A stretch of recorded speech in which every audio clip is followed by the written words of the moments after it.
Yours, here right now, the kind of night we dream about. Oh, oh, oh, oh, oh, oh, it's beautiful.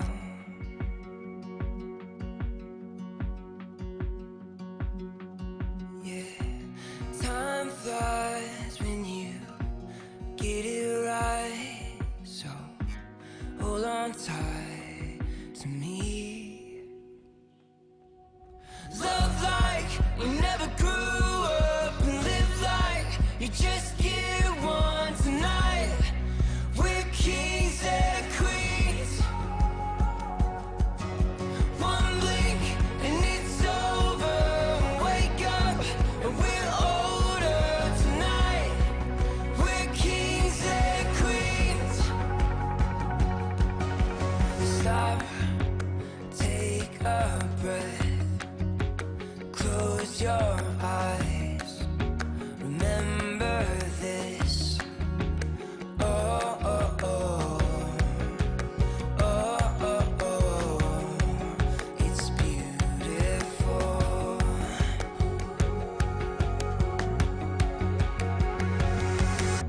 Love like we never grew up, and live like you just get one tonight.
Hey everybody, this is Carl. Welcome to Carl's Opinion. It's our Saturday live call-in show. We're here today discussing news and politics, and so let's get to it.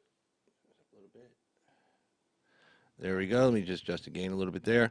Anyway, so interesting stories to get to today. There's a live call-in number right there, area code 775-273-8970. Again, that's 775-273-8970. Let me adjust this just a little bit right here. Hold on a sec, guys.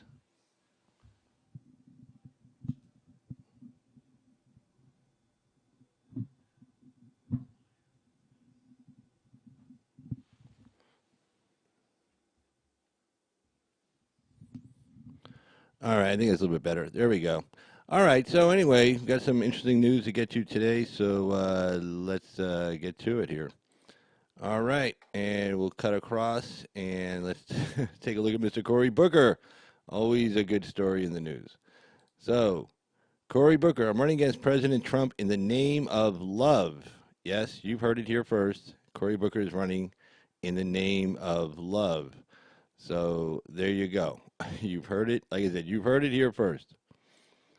And again, there's the call-in number up top there, 775-273-8970. So let's see what Mr. Booker here has to say.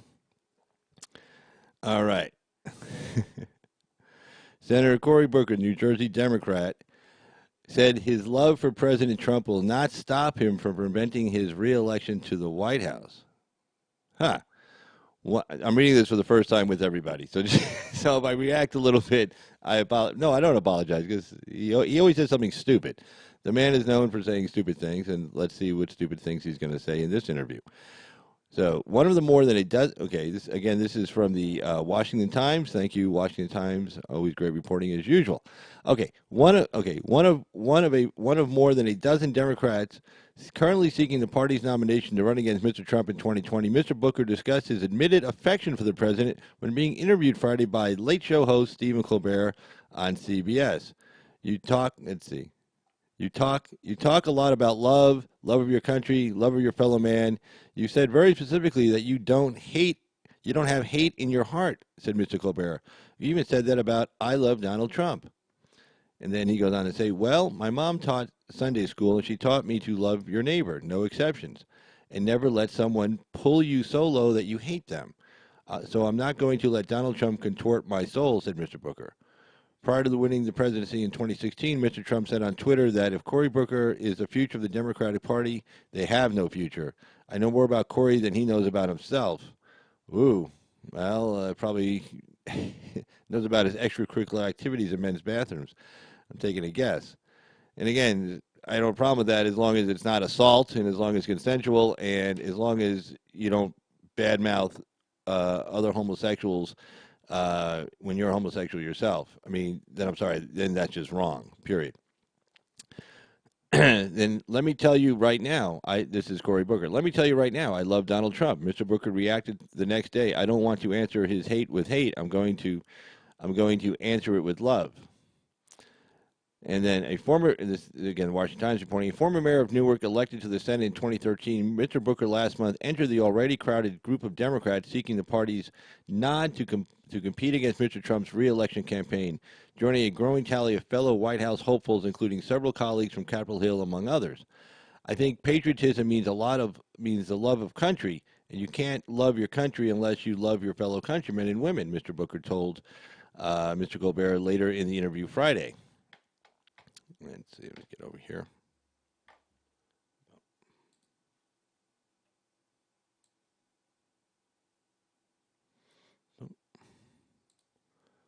All right. For all those who want to see me, there I am. Hey. Now you get to see me.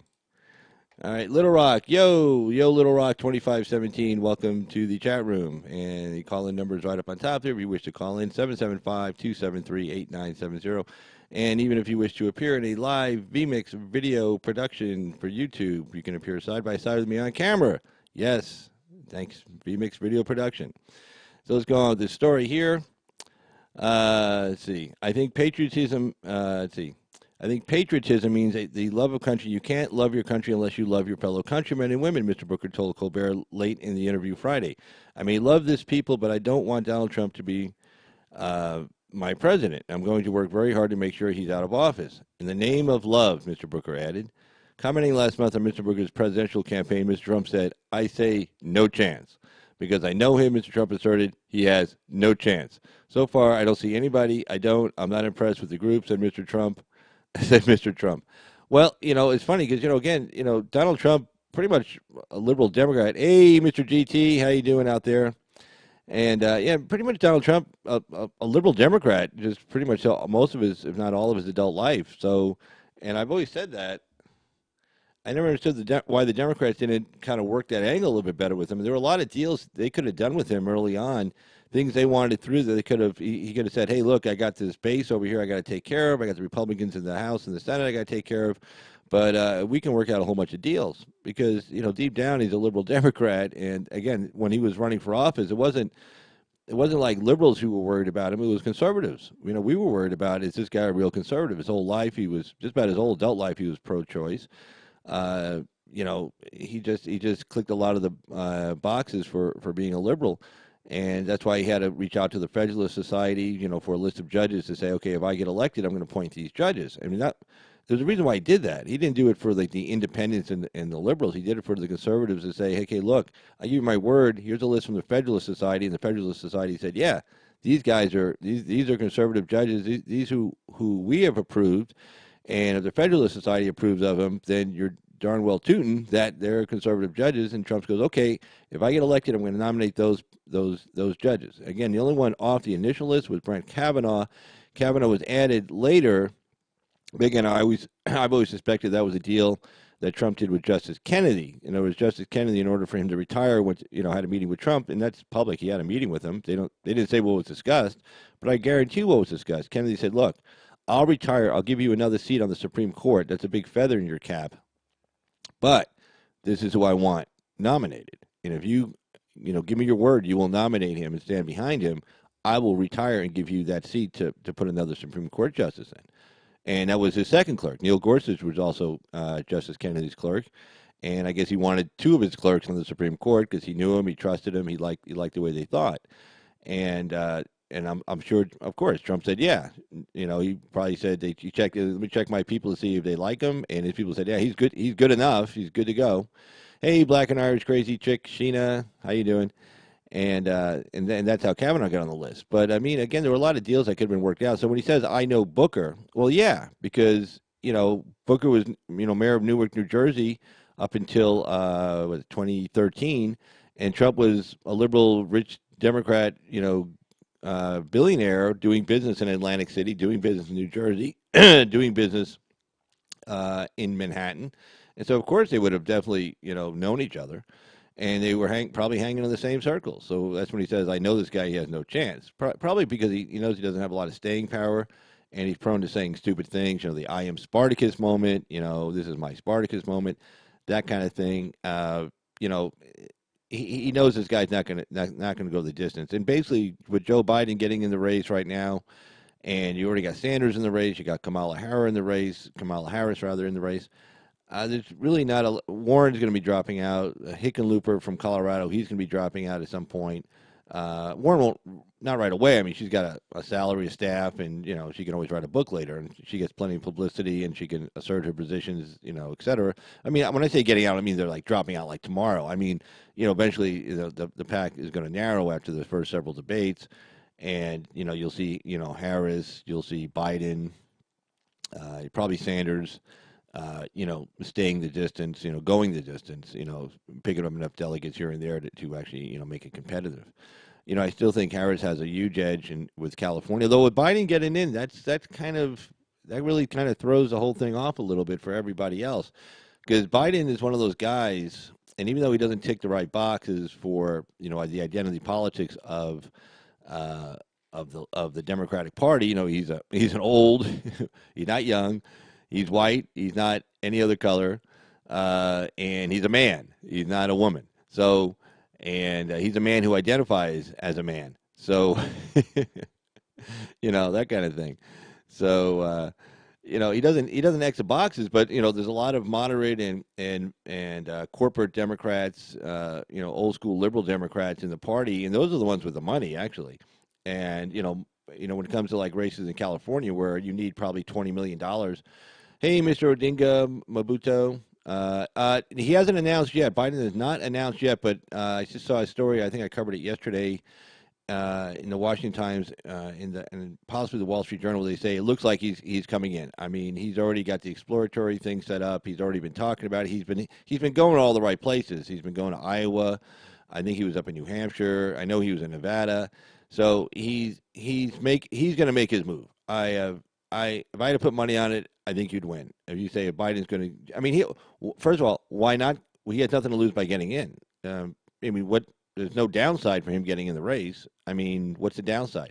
Some people may uncover some nasty stuff about him. Well, okay, he's old. What's he going to care about? It's like, oh yeah, my son did this deal with the Chinese, and I flew my son on Air Force Two, and he flew with me. And while I was over there trying to negotiate a deal with this Chinese leader, he was over there in the next room talking to this Chinese leader's friend, trying to do a business deal. Did a business deal, then took in a bunch of money from offshore and brought it in and made several $100 million. I mean that'll come up, and then of course all the go to crazy Biden YouTube videos, and you'll see when he swears the senators in, and they come up there with his family because he's the president of the Senate as vice president under Barack Obama. When he swears these senators in, they take a family photo. He's always reaching for the young girls. I mean literally. I mean I think it's called Creepy Joe Biden or Creepy Joe Biden YouTube video. I mean, if you if you punch it up, trust me, it's pretty weird to watch because he's always like talking to the young girls. And, oh, come over here, and some of the girls like pulling away. And I think one parent said, no, she's not gonna, no. Like, I don't care if you are the president of the Senate. I don't care if my husband is getting sworn in. My daughter's not standing next to you. I mean, it was kind of weird.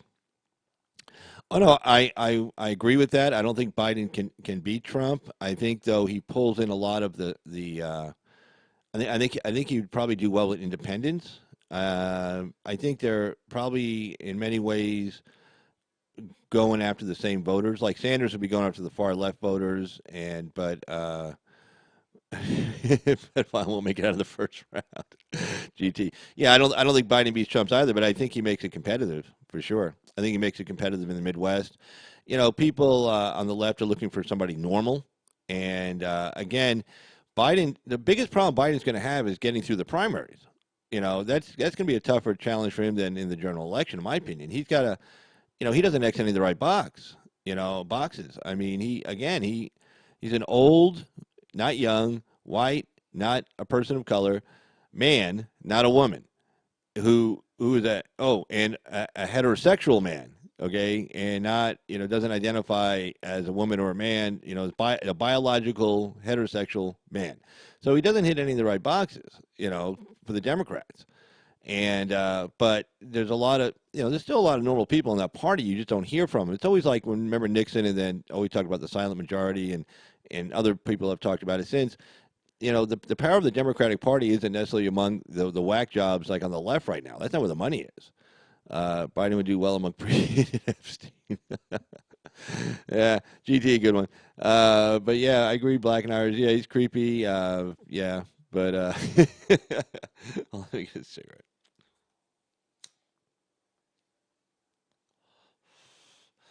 But yeah, I mean, I think Biden picks up a lot of the center, and again, a lot of the money in the Democratic Party is not on the crazy left side. I mean, yeah, you have your George Soroses and stuff. They can send some money in, but I mean, a lot of the old school money for the Democratic Party is not with the wacky people, and these wacky people keep getting wackier every day. I mean, yesterday you had Ilhan Omar, one day after the Black Congressional Caucus saved her ass. Literally, that was Jim Clyburn going to Nancy Pelosi. Jim Clyburn was made whip, number 3 in the House, Democrat in the House, and he went to Pelosi and said, "No, we're not going to do this. We're not going to censor her. We're not going to take her off the committee. We're not going to, do a resolution mentioning even her name." And that was only because, and the only reason why the Democrats in the House didn't do a censor or remove her from the committees was because of the Black Congressional Caucus. One day after they saved her ass, just one day, she couldn't even wait a week. She throws President Barack Obama under the bus. And for the Black Congressional Caucus, that's their hero, big time. And, she went after him and talked about the drones. It talked about the children in the cages, the 2014 picture that everybody thought was Trump's picture, but no, it was actually Obama's picture. So, the kids in the cages down there. So, so she throws them under the bus. Well, she's destroying alliances left way and sideways. So, those are the wacky left. And, of course, the Ocasio-Cortez with the Green New Deal is going to cost gazillions of dollars. We have to retrofit and destroy every building in America and kill all our cows. I'm not exaggerating or being hyperbolic. And then, of course, Medicare for All, which is $3.5 billion, B as in billion per year. That's $30 trillion over the next 10 years, and which makes us go from 100% of our national debt, from 100% of our gross domestic product, everything we put out in the economy, $20 trillion a year, which it is right now. That our debt is $20 trillion. Our gross domestic product overall annually is $20 trillion. Right now, our debt is at 100% of our gross domestic product. We add this $30 trillion in the next 10 years, plus whatever else we spend. You're talking we're at 250 to 300% of our gross domestic product on national debt, which means the cost of money gets higher, which means you raise interest rates, which means that that decreases job growth. Demand increases, though. You have less people doing the job. Supply goes down. Prices go up. You get the triple whammy of high interest rates, high unemployment, and high inflation. And that's what the Democrats want for all of us. So, but the real money in the Democratic Party is not with those nuts. The real money in the Democratic Party is with the center left. It always has been. So, but they need a candidate who can represent that. Well, that's not Sanders. It definitely is not Warren. It's not Kamala Harris. And here comes Joe Biden. And then, so where do you think this money's going to go? Plus, they think I want Biden to win the nomination, so there could be no chance for Kamala or Booker. Well, I think, yeah, but be careful what you wish for. Biden, I would say, has the best chance in the general against Trump than either Kamala or Booker does, without a doubt. So, you almost have to root for the guy, or girl in this case that would do worse in the general election. All Biden, Kamala's come out in favor of the Green New Deal. Booker's come out in favor of the Green New Deal. I don't think Biden's weighed in on it at all. If he's smart, he won't. I know Kamala. I don't know if Booker's weighed in on the issue of reparations. Pretty sure Biden has not weighed in on that. Those are issues that middle America is not. Those issues, Medicare for all. Once you tell them the price tag, people are against it. Those are issues the American middle is not going to be going for. And you win the election by electoral votes, and you win the election. We all know the states the Democrats are definitely going to get. We all know the states the Republicans are definitely going to get. Then there's all the toss-up states. The states Trump ran the tables with last election and won. North Carolina, Wisconsin, Michigan, Minnesota's in play. Then you have Pennsylvania, Ohio. Let's see what else is. Well, Indiana generally goes Republican. Illinois generally goes Democrat. But then of course you got your Arizona, your New Mexico, Florida, of course. Where that goes, who knows? Those are the states where the election generally gets decided. I think Biden has a better shot than if he's in than Kamala winning general. But again, Biden's biggest problem is getting past the primary. Kamala Harris ticks all the right, exits all the right boxes for the primary. Black/Indian/woman, California, which, remember, California moved their primary up to March 3rd. It used to be in June. They moved their primary up to March 3rd, and early voting starts on February 3rd. February 3rd is the day of the Iowa caucus. So, she has a big advantage in California right now. Formerly DA for wasn't San Francisco, it might have been Oakland, then Attorney General for 8 years in California, then of course U.S. Senator. So she has a lot of name recognition out there. Plus she'll do good with black women vote. That's the South. Remember the South, you get that Super Tuesday, you get all those southern states coming in. So that's a big day for sure. I don't think Kamala does as good with black men as she does with black women, but I think black women are definitely going to come out and vote, and there's a lot of black women vote in the South. In the southern states, in the primaries, black vote is huge. It's big. You can't win the southern states. Ask Bernie Sanders. You can't win the southern states without the black vote. It doesn't happen. So she gets a strategic advantage with California, gets a strategic advantage with the South, And unless Biden can pierce California, which he might be able to, then she definitely has an edge in getting the nomination. So let's see what else we got here going on. Let's see, let's take a look. Boop. And let me find you guys. Let's see another story here. An interesting story where I think Trump was bad mouthing. Uh, see, and Coulter over the border wall criticism. Let's see. Let's pull that up.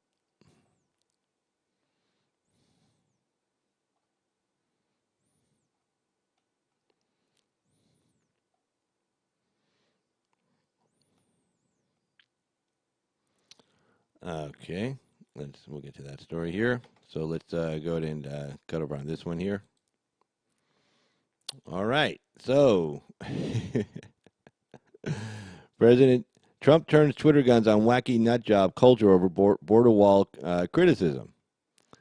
President Trump on Saturday turned to Ann Coulter on Twitter, blasting the conservative commentator on social media as a wacky nut job, seemingly in response to her recent criticisms of his immigration policies. And oh, hey, Amy D, how you doing? Welcome to the chat. All right, so wacky nut job seemingly responds to her recent criticisms of his immigration policies. Wacky nut, and then he writes in his Twitter, wacky nut job at Ann Coulter, who still hasn't figured out that despite all odds in an entire Democrat Party of far left radicals against me, not to mention certain Republicans who are sadly unwilling to fight, I am winning on the border, Mr. Trump tweeted shortly after 5 p.m. Eastern Time. Major sections of the wall are being built and renovated, with much more to follow shortly, Mr. Trump continued. Tens of thousands of illegals are being apprehended/captured at the border and not allowed into our country. With another president, millions would be pouring in. I am stopping an invasion as the wall gets built. At Make America Great Again, at MAGA. Ms. Coulter did not immediately respond publicly to Mr. Trump's remark. And then they go on to describe Ann Coulter. She's been criticizing him for a little bit here. Mr. Trump will just have been a joke presidency who scammed the American people, amused the populace for a while, but he'll have no legacy whatsoever, Ms. Coulter said late last year. My prediction is his support will evaporate, and Trump will likely not finish his term and definitely not be elected to a second term, she told the Daily Caller at the time. Well, what does she know? But, that's Ann Coulter. No one ever accused of her of being, a brainiac. But, it's one of those things where, we can't have a circular firing squad. That's the whole thing. We can't be engaged in circular firing squads. And I wish someone like Coulter would understand that. And, you think she would. You think she'd understand that better than anybody. All right.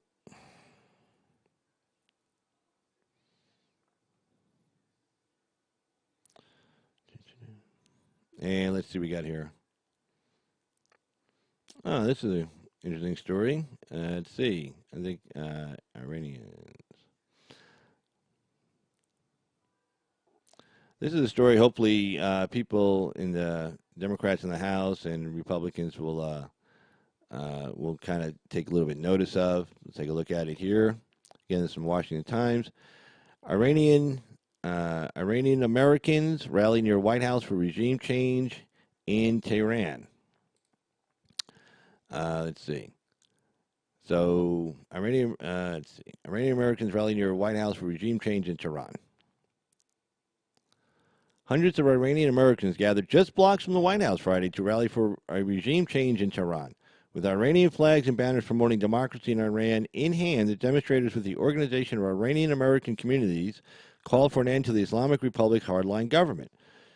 Rally organizers said the goal of this event, which included speeches from Maryam Rajavi, president-elect of the National Council of Resistance of Iran, and Representative Brad Sherman, California Democrat, is to spur on the debate in Washington and increase U.S. support for the uprising democracy in this country.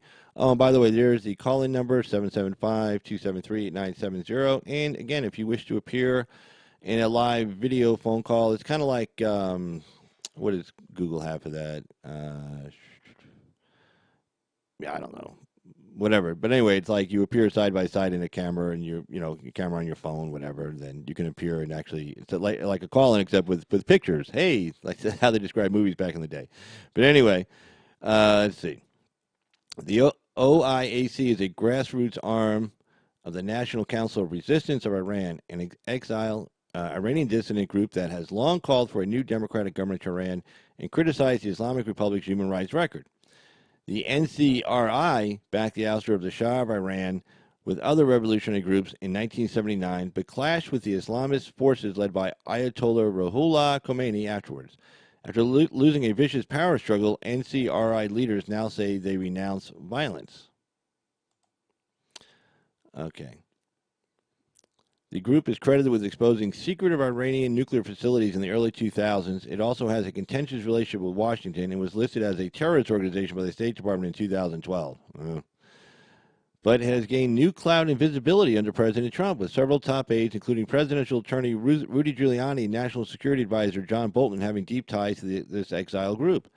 Linda Chavez, who served as President Reagan and Bush administrations and spoke at the rally, told the Washington Times that while she is a frequent critic of President Trump, she wanted to support what the Trump administration has done in terms of its refusal to take part in the Iran nuclear deal that I think was very ill-considered.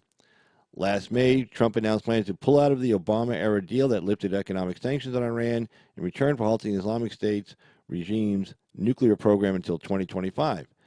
The administration has since restored sanctions that have been lifted under the 2015 deal aimed at Iran's shipping, energy, and financial industries, but concerns continue about the country's missile program, support of terrorism, and ability to rush into the production of nuclear weapons by the time the deal would have ended.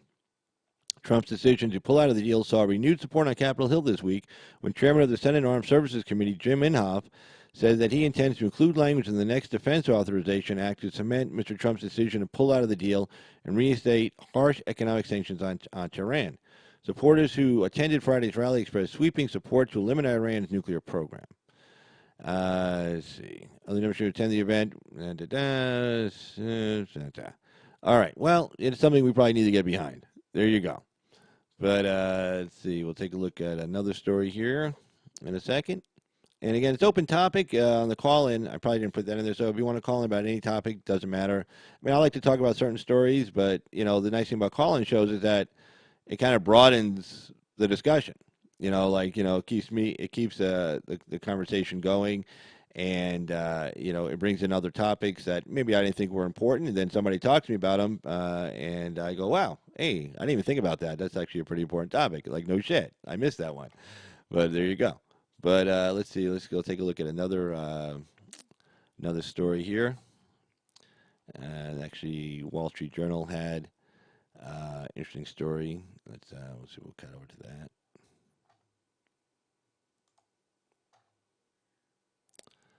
All right, and let's see.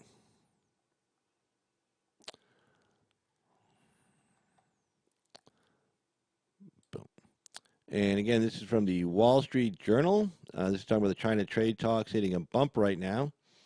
And so hopefully this won't hit too big of a bump. I think, when they say hits a bump is that, Trump's trying to negotiate for the best deal possible. And then, of course, Xi over to China, he's got the same problem Trump has over there. Everybody thinks he's a dictator, so he can do whatever he wants over there. That's not true. If you don't believe me, ask Khrushchev. Khrushchev was a dictator over there in the Soviet Union, and he got ousted because, you have the party leadership, the Communist Party leadership, a lot of very powerful people on there with a lot of very powerful friends who are like in intelligence, and things like that. And then you have intelligence officers who want to get a promotion, and they're friends with this guy who's like number 3 or 4 in the country. And they say, well, if you move this guy out, then I'll make you number 1 in the intelligence field, and I'm number 1 in the country. There's always a lot of infighting. So there's a lot more democracy in a dictatorship than you would think. There's a lot more voting, and you need to, if you will, play politics. And by that, I mean you need to, be friends with the right people. You need to back them up, or they have a position. They need something like for their district or where they live in their area, or they need some plan to go through, or even in China with, corporations and stuff, they need this guy to get a deal because he's supporting him or supporting this area or something like that. So there's a lot of politicking that goes on in China. And Xi, just because he's a he declared himself dictator for life. Well, that might very well be true, but his life can be snuffed out. So he will be dictator for life. But if they don't want him there and he refuses to go, trust me, there are plenty of forces there to get rid of him. So he's got to keep everybody happy, and he's got to keep a good face. So right now, China is definitely winning against us on the trade deficit. It's like $500 billion per year.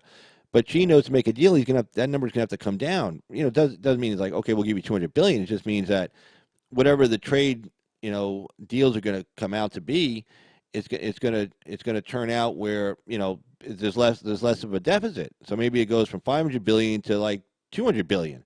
Well, that $300 billion represents a lot of companies over in China making a lot of money selling their stuff to us. And say it's $300 billion. That's a lot of money. That's a lot of people who are like suddenly not going to have $300 billion in their pocket because they're going to buy our stuff. So Xi's trying to do this real balancing act, and of course Trump needs this deal just as much as he does because he needs to fulfill one of his promises that he's going to reduce the deficit with China, and also to increase China's buying of U.S. manufactured goods and farm products and things like that to help out people in the Midwest with farm products and say automobiles and things of that sort. So these guys are both they both want it. You can tell they both want to get a deal done.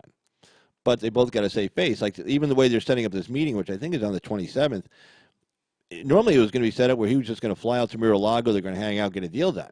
But then the Chinese realized, oh, this is going to look like we're coming here begging Trump to do a deal. We're going to his house. Hey, can we do a deal, please? So now it's set up. The reason why they said it, pretty sure on the 27th, because I think she's also going to South America. And it's like, well, while I'm heading for South America or something, I don't know where he's heading to. I'll stop in Miami and then head over to Mar-a-Lago, and we'll talk. Maybe we'll get a deal done.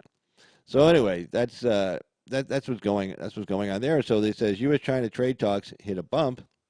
Hold on.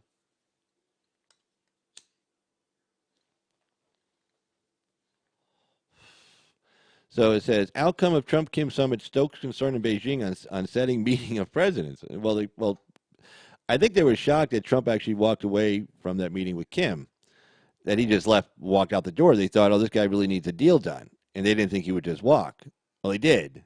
And I think that shocked a lot of people in China. It's like, oh, my God, this guy needed a deal done to save face back home, and he knew he was going to catch a lot of shit by leaving and not having a deal done, and he still left anyway. Here, let's move this over. Let's see.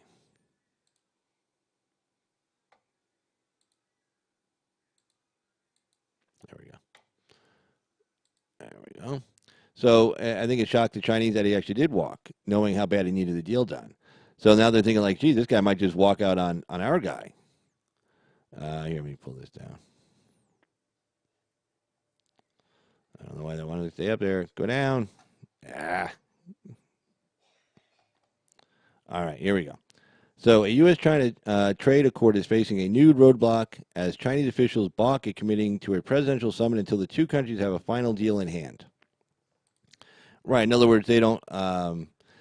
Basically, what they're saying is, like, the Chinese are like, look, we don't want to set up a meeting, and then we have the same thing happens that happened with Kim. That the president says, well, I don't want a deal, go home. In fact, China, in this case, Trump doesn't have to leave and walk away. He can just say, get out my house, And the Chinese have to, get thrown out of the house, Oh no, the security guards escorting him out the door. And so the Chinese don't want that scene, so they're trying to get everything worked out first. So when they do this, when they go into the negotiate, that there's actually a deal done, and there's just a few little minor things that have to get worked out. So a week ago, the aides appeared to be closing in on a draft accord, but Chinese leaders were taken aback by President Trump's failed meeting in Vietnam with North Korea leader Kim Jong-un. The people said. Mr. Trump's decision to break off those talks and walk away sparked concern that China's President Xi Jinping could be pressured with take it or leave it demands at a potential summit at Mr. Trump's Mar-a-Lago estate in Florida late this month, these people said. As a result, China wants a summit to be more of a signing ceremony than a final negotiating session that could break down, the people familiar with the leadership's thinking said. What Chinese minister wants to say, yes, Xi Jinping, go to the U.S. for a visit, which isn't a state visit, and hope that Trump doesn't embarrass you, said Eva Medeiros, a Georgetown University scholar who was a senior China advisor to President Obama. Well, actually, I'll be honest with you, I can't see Trump like embarrassing somebody. I can just say, well, we couldn't get it done. He always talks really highly of Xi whenever he talks to him. He says he's a really smart guy. He's a really tough negotiator. He always says that. So it's like, even if they don't get the deal done. In fact, when he didn't get the deal done with Kim, he didn't say Kim was an asshole or anything. He said, no, Kim's looking. He's just not where we are. We're not on the same page. And he didn't say anything bad about Kim, a North Korean leader. He didn't say anything bad about him at all. He just, no, we just didn't work it out. We didn't get it done. Because maybe we'll get it done next time. That was it. So I'm not sure how embarrassing it would be for this guy to show up and they don't get anything done. I mean, I don't know. But anyway, said Evan Medeiros, a Georgetown University scholar who was a senior China advisor to President Obama. Oh, well, that explains it. This idiot was the advisor to President Obama. Remember President Obama's his last trip to China, when he's going there to meet on some big summit for the Pacific region, and they wouldn't bring out the big staircase kind of thing, the stairs for President Obama to leave out of the side of the plane, and they said, no, we're not bringing that out. We want him to be humiliated. We want him to have to come out the back of his plane. And okay, so this guy was his senior China advisor. And I guess he didn't see that coming.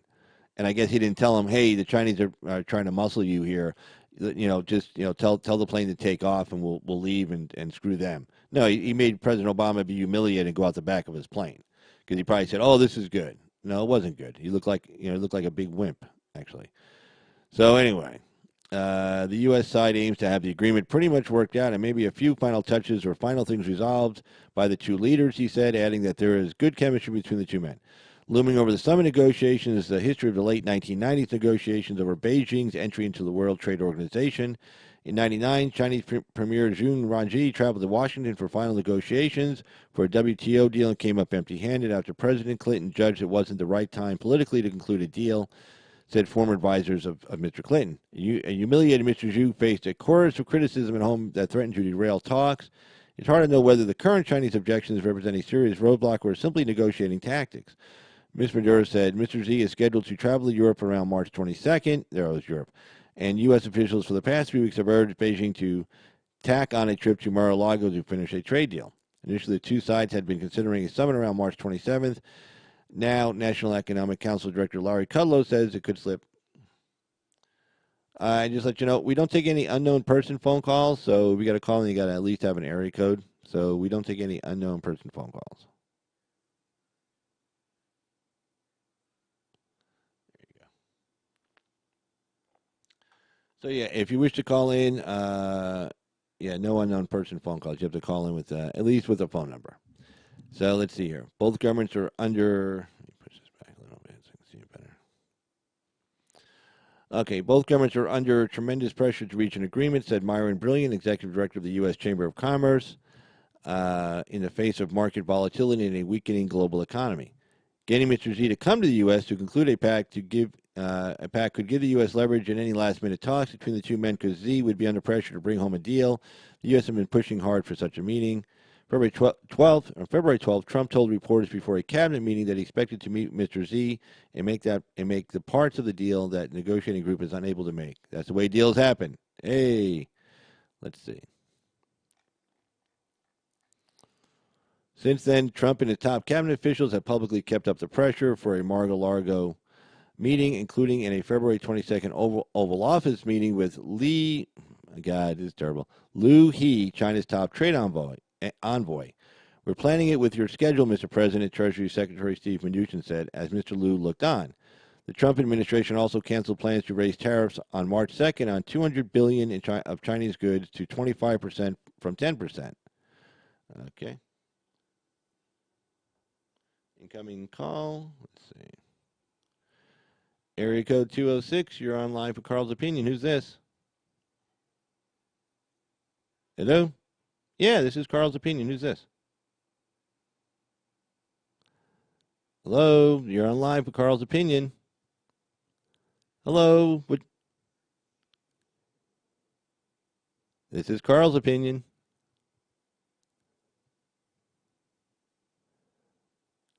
Okay, anyway, hey, thanks for the call. All right, that was a call we had here. Only I got to have the pleasure of listening to it because we do have the ability to screen our phone calls on Carl's Opinion, just to let everybody know. So if you used to call in with a kind of a crank call or something, just be advised. It'll only be me listening, which does provide some humor for me in the middle of the day. Anyway, area code 954. Area code 954, you're on with Carl's Opinion. Who's this? Hey, there's that. Yay, you kiss your daddy with that mouth?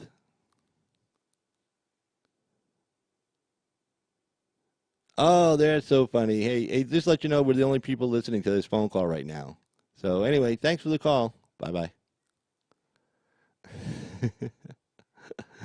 Oh boy. Obviously a victim of some kind of terrible tragedy when she was a child. I'm thinking like her father or her uncle, or something like that. Maybe she came into her bedroom, late at night. I'm not sure, but probably, she has some issues with it. I'm sure. But anyway, that's Saturday. Always an interesting day for victims of terrible issues like that. Which is no laughing matter. These are issues that face many Americans in the United States. Being victims of those kind of crimes, and we should probably be a little more thoughtful and helpful with them. And realize that when they're expressing themselves, they're probably not expressing themselves in the best way possible because of the fact that they've been victims of child sexual abuse at the hands of most likely a trusted figure like a father or an uncle or somebody like that. So let's see here. Area code 917, you're on the air. Yep.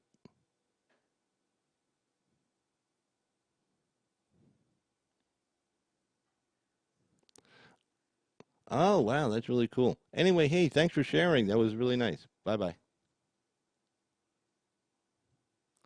All right. Anyway, so more wonderful phone calls. Yay! But anyway, the phone lines are open. Area code 775-273-8970. And feel free to give us a call. And if you want, you could appear on a live video link, ca2jogger at gmail.com. See, Little Rock 2517, people suck. Well, not all people suck. It's just that you have to remember something that, basically as Trump supporters, we're pretty much on the right side of just about all the issues. And I used to be able to have really great debates with liberals and stuff. Back in the '80s, the '90s, even like the early part of this century. But lately, you can't have a really good debate with liberals anymore or leftists, not liberals, because we're right on most of the issues. And so when you discuss the facts with them on things, they're so used to being in their little echo chamber in their little bubble where they never get challenged on their ideas, that when you challenge them with facts and with to say logic or reasoning, they fall to pieces, and they can't have a discussion with you. Like these last few callers, they called in and said, hey, I disagree with you on the U.S. China trade talks. I disagree with you on, say, abortion. I disagree with you on, pick a whole host of issues, and then bring your best game. Don't just bring your feelings. Don't just be upset because I'm on YouTube and I have a channel. Or you know what? It's really not that hard to start your own channel. It really isn't that hard to start your own channel. I mean, to get into the production part, you see the little signs and the phone numbers and stuff up on the screen. Yeah, you have to spend a few minutes on learning that, and you can ask Axe about that too. He'll say the same thing. You don't learn it right away. You got to learn all this new stuff and the mixer board and sounds and things like that and frequencies and resolution and stuff.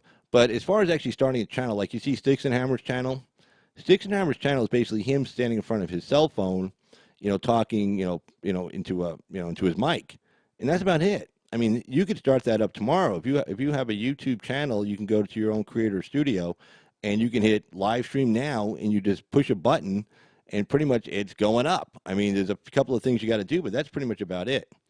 Uh, okay.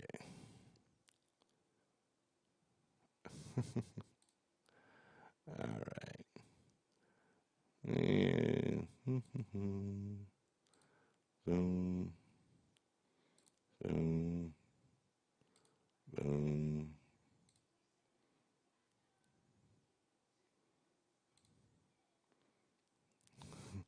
All right, moderators, you get to have some fun with these today. So yeah, feel free to zap them off. You see them out there, zap them off. Yeah.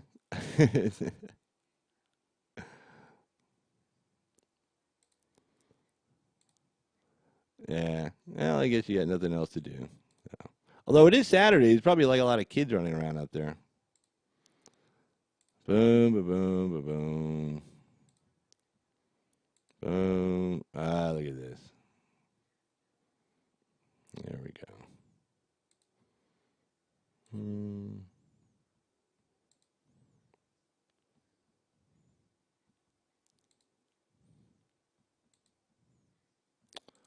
Da-da, da-da.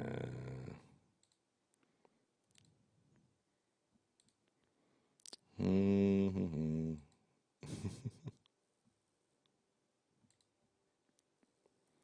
Yep.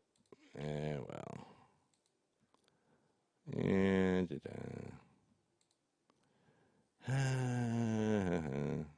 I guess I'm getting pretty popular. I got people actually, zapping my site. That's pretty good. Mhm. Okay, let's see who can get the most. I think I win. I think I got the most. Let's see. Yep. Did anybody? Oh, Amy got Amy. Amy, no timeout on these guys. You just zap them off, man. You don't give these. No, don't. I told you, man. Just boom. Getting on slow mode helps too.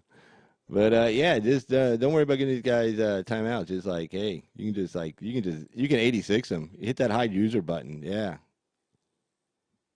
you can just take them right out. Let's see. Boom, boom, boom, boom, boom.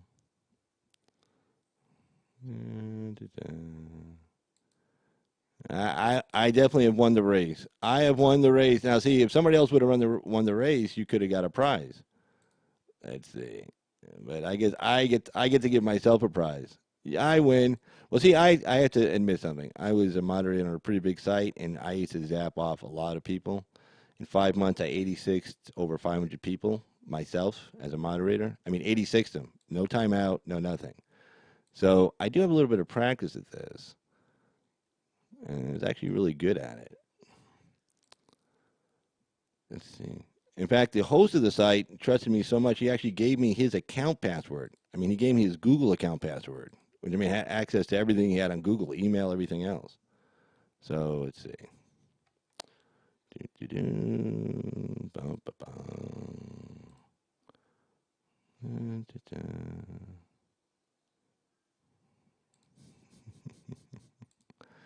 Let's see. Okay, I want when you get done, give me a count of how many each of you got, and so I will give a prize to someone other than myself.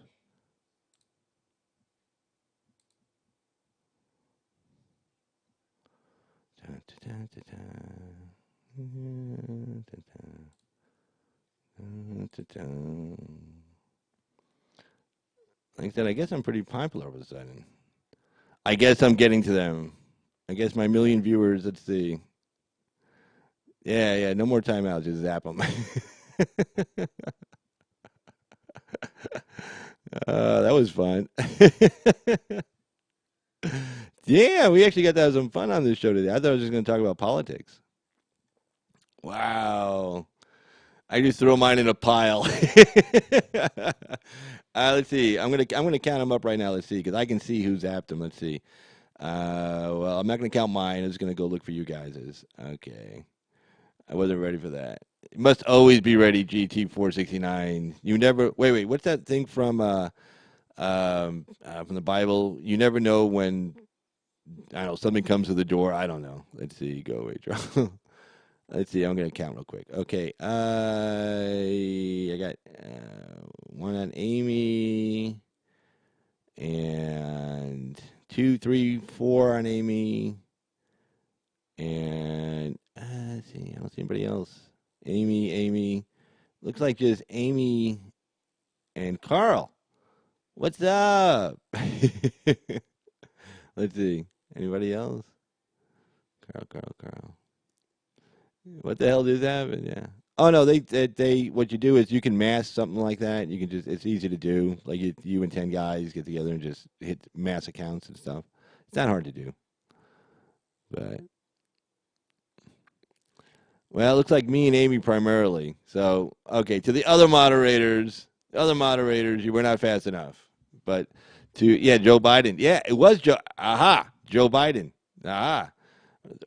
I know. Weird. I know this is like really not a controversial site. I sit here and I read the news from the Wall Street Journal in the Washington Times. It's like you think I'm doing something really crazy. It's like, yeah, but I mean, hey, we're getting attention. I mean, hey, you know what? Every one of these people that views it, that increases the number of views I get. So that's kind of cool, actually. So actually, it's not a bad thing. As I say, all publicity is good publicity. Hey, you're on the air. What's up?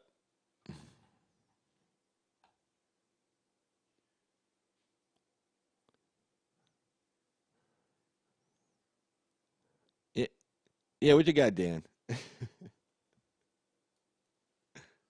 No, what's up? What do you got? What do you want to talk about?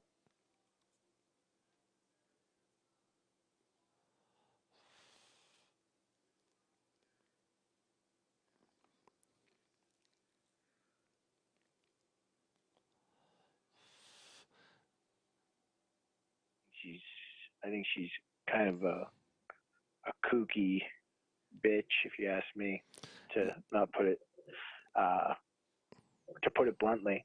But I was wondering what your thoughts are on her, because I know that everyone was very pro Anne in the beginning, and obviously Well, no, I everybody. think Look, there's been everybody's some allowed to. changes. Everybody's allowed to be wrong from time to time. Okay, she's mad because the president wasn't doing everything she wanted him to do. Nigger, nigger, nigger, nigger, nigger. Yeah, well, that was funny too. All right, hey, have a good one. You got one of them on. That was pretty good.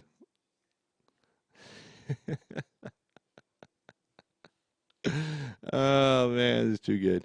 But there you go. So anyway, live call-in shows. You never know what to expect from your live listeners. But the funny thing is too, like when people they'll call on and they'll try to put the N word on the site, and the reason why they do that is because they think, okay, like this is like a conservative site, this is right wing, and what they try to do is they try to portray us as a bunch of racist nutcases. It's kind of like the Jesse Smollett thing. It's like he wants to portray Trump supporters as a bunch of racists who go around lynching people.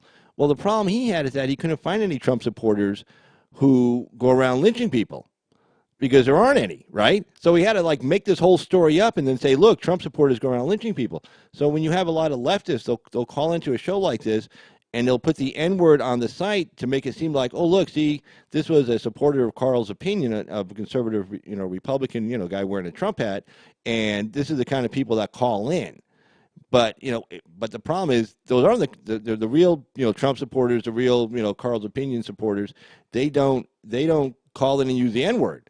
But the left has to try to create these phony racist Trump supporter and say, see, this is what they use. This is what they say on the site. They say the N word, that kind of thing. So it just goes to show you how desperate they are. Justice Smollett's a perfect prime example of that. I mean, here's a guy. Okay, and he didn't do it for a raise. He didn't do it for attention. He did it because he wanted to go after Trump supporters and, get some attention in the meantime. But he wanted to go after Trump supporters because, like he told that idiot on ABC News, who, oh, so beautiful, Jesse. Oh, you're such a beautiful person. Oh, thank you for sharing. Like he told her, oh, I go after Trump pretty hard. I don't pull any punches, and that's why they want to come after me. That kind of stuff. Well, again, I guess if there was a neighborhood like he could have gone to, where Trump supporters walk around with, nooses in their back pocket and, bleach in the other pocket, I guess he wouldn't have to fake it. He just walk down there and say, hey, and then, hey, can you lynch me? Can you beat me up? But no, they don't exist. So that's the problem with the left. The same thing when they call into a show like this, they'll try to put the N word on the TV on the call-in show to try to say, see, all Trump supporters go around using the N word. Well, we don't. I agree. I mean, we know who the real racists are. I always said if you scratch a northeastern liberal, you're going to find a racist underneath. Liberals always think of liberals and leftists always think of like minorities as little children. They can't take care of themselves. They need to be taken care of. They're very sensitive and that kind of stuff. They don't treat them like human beings. Whereas conservatives, we treat you like a human being. We don't judge you based on race. We judge you based on behavior. I was having a discussion on a Black First site. I was interviewed by one of the guys, and I said, look, it's like who's moving next door to you? Well, if you see like this, you see two families moving in. Okay, one's a white family, one's a black family. Well, the white family, like say I know, like in my jurisdiction where I live, and I do criminal defense work, and this white family moving, and I know this guy. I know he's a meth freak. I know his girlfriend / wife is a meth freak. I know his kids are juvenile delinquents. They're in juvenile court all the time. But he's white, and I'm white, and I'm like, wow, I'm getting this white family. No, I don't want these people now. And here comes this black family, pulling up. They pull up, and they're like in a minivan or whatever. And I talked to the father, and he works. He has a great job. He works for a living. Wife stay-at-home mom, or she works also. The kids are all dressed nice, and they do good in school, and all this stuff. Well, who do you think I want living next door to me? Now, if I'm some white nutcase, well, then, of course, I'd want, like, the white family, regardless of what their behavior is. No, I want the guy who has to go to work in the morning because I know his kids aren't playing music till 2 o'clock in the morning. Why? Because he has to get them to go to work just like I do. I don't have to worry about policing his kids. His kids police themselves. Now, the white meth freak, well, he's asleep half the time, and who knows when that is, and he's high the rest of the time. His kids are probably running around tearing up the neighborhood while they're in juvenile court all the time. So, I mean, conservatives, we judge behavior. We judge you by who you are as an individual. We judge you by behavior. We don't judge you by your group identity. Liberals, though, judge you by group identity, and they judge you like, the white man's burden. The white man's here to take care of all the children out there because, these people aren't human beings like they are. And that's what liberals think of them. Okay? And, yeah, Jussie is an liberal elite jackass. I totally agree. I mean, I totally agree. He got charged 16 counts. And because each time you lie to law enforcement, it's a separate count. Well, he probably told, first of all, he probably told like 6 different lies. So it wasn't just like he told the same lie 6 times. I mean, when you tell a lie, it's hard to remember the lie. I mean, especially for this guy. He doesn't seem very bright. Doesn't seem like very, high up there on the IQ scale. So he seems like kind of a dummy. So then, of course, and not to mention, if you're going to hire somebody to pull something like this off, I'm a white, black, Israel. There we go. Well, let's see. We can just say, get rid of you. Hey. Well, I swear, this brings back memories. It was about a year and a half ago I was on this big site as a moderator when I zapped off about over 500 people in about 5 months. It brings back memories. But anyway, and there you go. But yeah, so every time he told a lie to the cops, it was a separate count. Plus, who knows what else he did. Now, the one thing I'm not sure was in this count was, because this might be in the feds, there's probably a grand jury. Well, there is a grand jury convened. There's always a grand jury convened. And so the feds are probably, they're fed, CSI guys. What's wrong with that guy? What's wrong? Who knows what's wrong with anybody? Does anybody know what's wrong with anybody? Do we know? I guess. Schmiggly Schmolder. What was wrong with that guy? Who knows? Who knows what's wrong with that guy?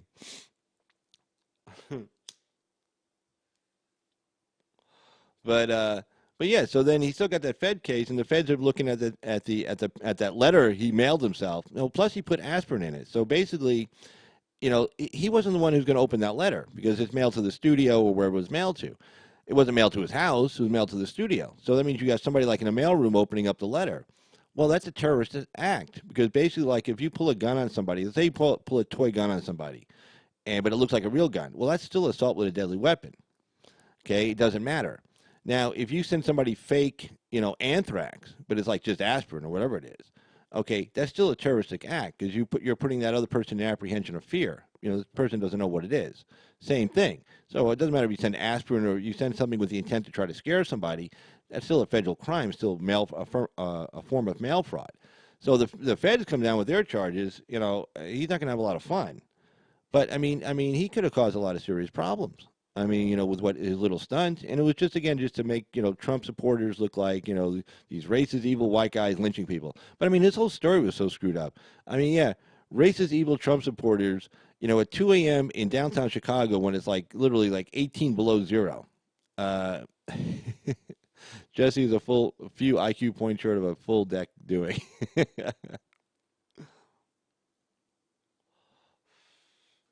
But yeah.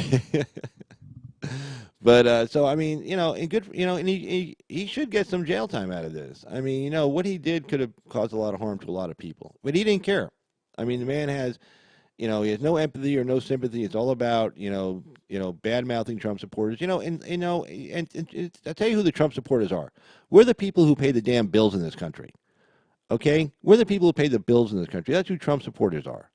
Okay? So all the people with their hands out getting free shit, you can thank the Trump supporters for going to work every day, for getting up early, for getting up early, going to work every day, and paying the bills for everybody else. Okay? That's who the Trump supporters are. We're the people who don't go out committing crimes. We're the people who know how to raise our children. We're the people who pay attention to our children and make sure they go to school. That's who we are. Okay? And so the next time you see a Trump supporter, just say, hey, thank you. Thank you for all the roads and the highways and the bridges. Thank you for all the Social Security checks that go out to pay people, the Medicare checks that go out, the Medicare bills that get paid for the doctor's visits, for all these poor people who can't pay their own bills, and for all the people who have children who can't pay their own bills. Thank Trump supporters for paying for my child to have health insurance because I decided to have a kid and not be able to afford to have a kid to pay for his own health insurance or anything else for that matter. So the next time you see a Trump supporter, say thank you. Thank you, especially if you're a poor person who can't pay your own bills, especially if you're a poor person who has an EBT card, especially if you're a poor person who's on Medicaid, especially if you're a poor person on Section 8 housing. Thank the Trump supporter for getting you a free house, for free health care, for free food. Because guess what? It isn't free, okay? It's paid for by Trump supporters. That's what you do the next time you see somebody wearing a Make America Great Again hat or a Trump hat. Thank him for having a house. And if you're a kid or a teenager, you little punk, you thank a Trump supporter because your own parents can't afford to take care of you. Your own parents are lazy. Your own parents don't want to go to work. Your own parents are too stupid to get a job and to keep a job. So the next time you're a little teenage punk and you see a Trump supporter, say thank you, and you probably should say, I wish you were my parents because my parents are losers. That's what you should be doing. Period. Ugh. Preacher. Well, I was watching O'Shea Jackson this morning in LAR, and O'Shea was preaching pretty good. LAR was preaching pretty good, so I guess I got in the mood. So they were doing some pretty good preaching this morning. So there you go.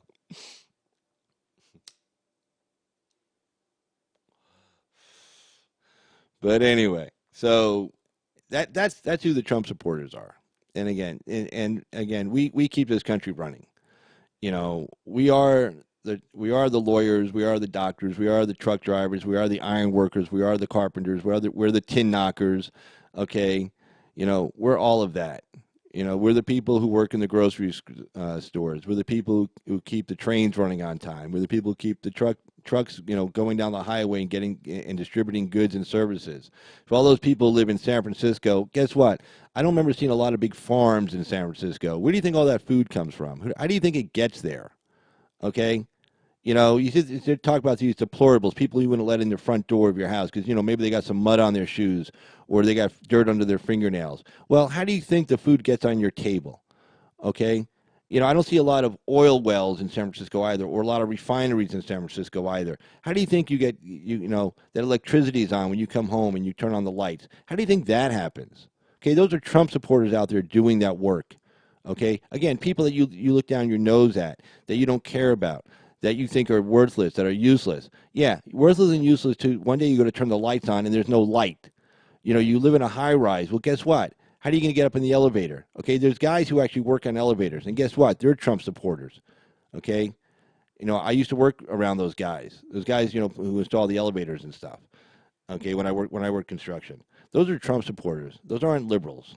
Okay, so you live in a high rise with air conditioning. Those are your tin knockers who do your HVAC. Okay, those are those guys, and those are Trump supporters. Okay, that's America. The people who own the ranches, the people who own the farms in middle America. Hell, the damn immigrants who work in the damn fields in California, the Central Valley, and in Imperial Valley. Okay, you wouldn't let them in your front door either, and you wouldn't live around them. Yeah, you say, oh, bring them in, but you wouldn't let them in your front door. You wouldn't let them live on your property or leave it. Hell, you wouldn't live next door to them. You make it a point not to live next door to those people. You're just a bunch of snobs. Okay, well, good for you. But the next time you want some food or you need some electricity, just remember where it came from. Okay, remember the hardworking people of this country, and we don't want a lot. We want to be able to go to work, you know, raise our family in a safe neighborhood, you know, be able to get paid a decent wage where we're not competing against, 10 million illegal immigrants coming in here and driving down wages. We're not asking for a lot. We're not asking to be called names. We're not asking to be called, losers or whatever else. We just want to be left alone. Look, we don't want to hang out with you guys either. It's really that simple. We don't want to be around you guys. But we don't go around forcing our values on you. Don't force your values on us. That's really simple. Really simple. Anyway, let's get to another interesting story here. Let's see if I can find one. I see I'm on the Wall Street Journal. Let's see if I got anything else I want to talk about in the Wall Street Journal here. I'm not sure. Oh, here we go. Wow, that was just right in my face. Okay. So, yeah. All right. Wall Street Journal. Thank you again, Wall Street Journal, making it very simple to use on YouTube with their e-newspaper. Anyway, countrywide blackout hits Venezuela. Yee, I wonder why. I want you rob and steal. That's too funny. Anyway, countrywide blackout hits Venezuela. Caracas, the biggest blackout in Venezuela's history, entered its second day on Friday as dialysis patients went without treatment, airlines canceled flights, and factories and schools shut their doors in a nation reeling from an economic collapse. Schools shut their doors? No! What about the children? What about the children? Let's see. Oh, hey, I get to have more fun. I don't think you guys do. I got a call coming in, so I'm sorry I don't get to share this with you. Hold on. Good afternoon. You're on Carl's Opinion. This is Carl. Who's this? Hey, Amy, how you doing? Fine. What can I do for you? What do you want to talk about?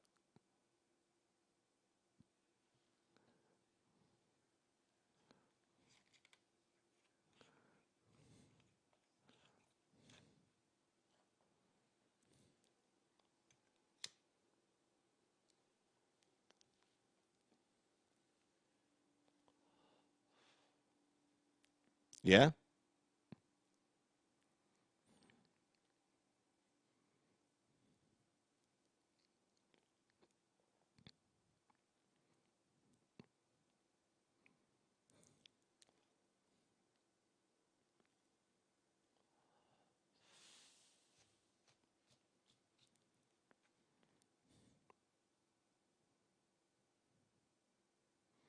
Well, it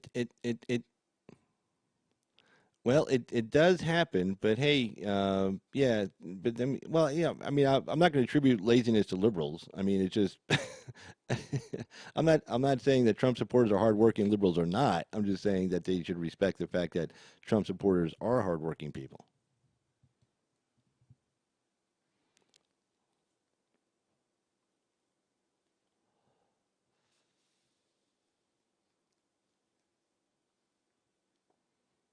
Yeah, well, it sounds like you had a pretty long conversation with this guy, but okay, I tell you what, let me let you go. All right, have a good one. Yeah, okay, I'm not quite sure what that was about. Effie Real, hey, darn, you missed the troll droppings. Yes.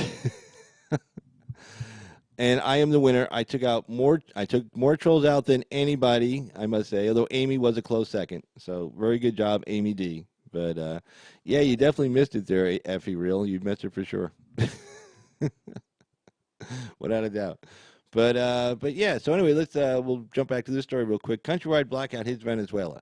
The biggest, okay, we already talked about that, and we talked about the children. Okay, electricity went out Thursday afternoon, plunging some 30 million people into darkness in a country mirrored in political turmoil and hyperinflation. Again, this is from the Wall Street Journal. Power was restored only briefly to parts of the capital on Friday afternoon before going out again. Blackout was caused by problems at the massive El Guri hydroelectric dam in eastern Venezuela that supplies most of the country's power, government officials said.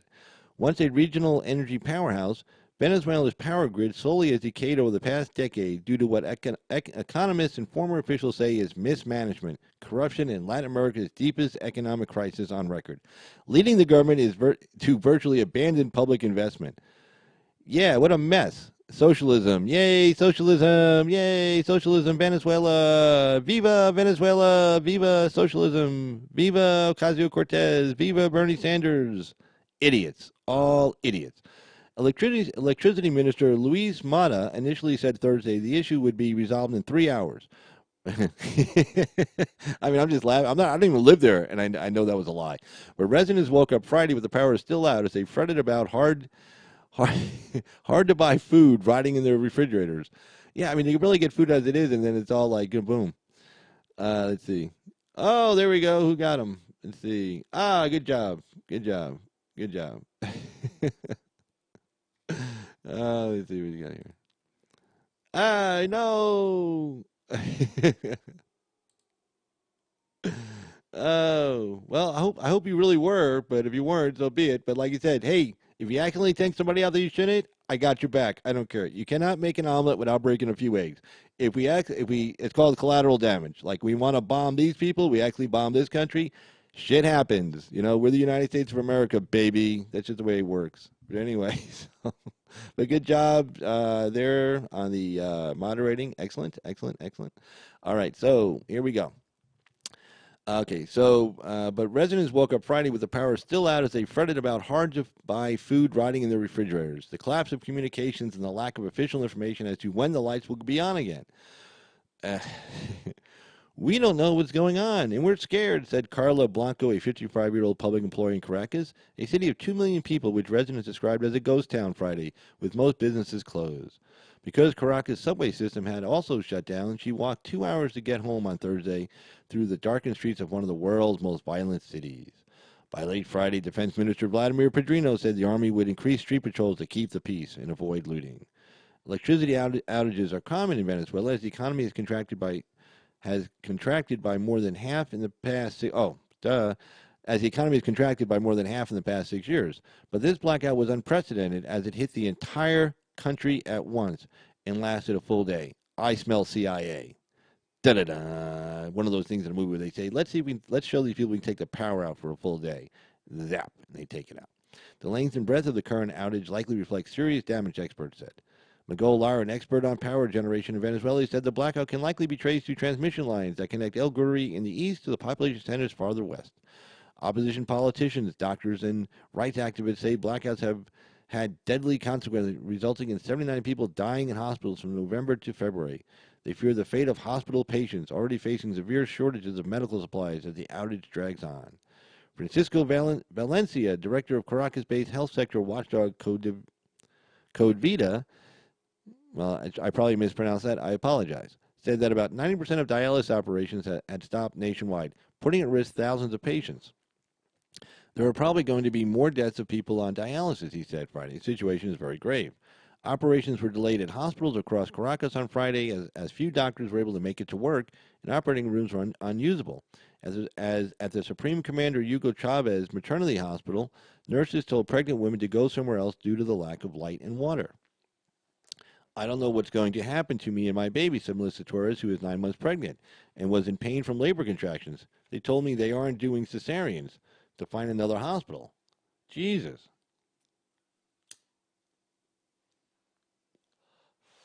This is the future that Bernie Sanders and Ocasio-Cortez and all their freaky friends want for this country. You know, totally dependent on government, totally dependent on, on the state.